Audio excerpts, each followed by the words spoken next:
That's really good. Yeah. That's really That's good. really good. Wait, hold on. What was a significant turning point in your life? This comes to a shock to no one, but the biggest turning point in our three subjects' lives was moving to Melbourne for uni. The turning point exercise was a lot of fun. It was a bit of an eye-opener to the planning and work that actually goes behind filming interviews, but still fun. During the exercise, each of our three subjects spoke about their key turning points, each centering around moving to the city and leaving their family, friends, and old lives behind, and the awkward grief that follows. We went into the exercise with a very loose plan and high hopes, and one thing that came apparent very quickly, we needed to do more thinking. The need for a solid plan and to not aimlessly talk and shoot B-roll of nothing in particular is a key realization I'll be taking into my video portrait. Each shot needs to be purposeful. With such a small window of time, there's no room for errors. Being in front of the camera and talking about the move was a lot more difficult than I anticipated. While I'm no longer as homesick as I was in the first few months, it's still an unhealed wound.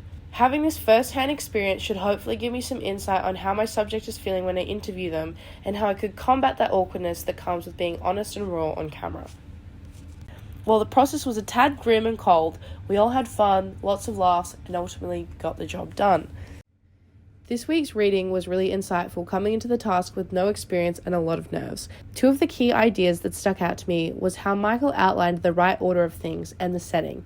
One of my key concerns while doing some planning for my documentary was how I would set it out. Like an essay with a 3-part structured story, the segment highlighted the necessity of keeping the flow as natural as possible, that the subject should lead the way, which has lightened a lot of stress while highlighting some new concerns I hadn't had. The second is setting. Setting is an obvious daunting aspect. Where would it be set? Where is practical and not too overwhelming while still being interesting?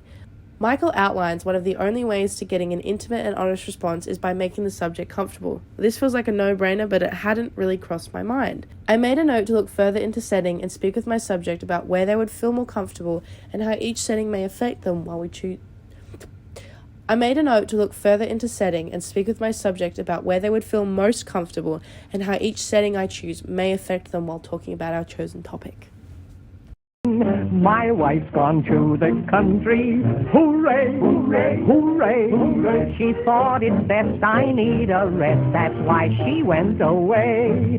She took the children with her. Hooray, hooray, hooray, hooray. I don't care what becomes of me. My wife's gone away. My wife's gone to the country. Hooray, hooray, hooray, hooray. She thought it best I need a rest. That's why she went away. She took the children with her. Hooray, hooray, hooray, hooray. I love my wife, but oh, you kid, my wife's gone away. He went and bought a parrot, a very clever bird, the kind that always would repeat most anything she heard. So when his voice grew husky and Brownie couldn't talk, while he'd be celebrating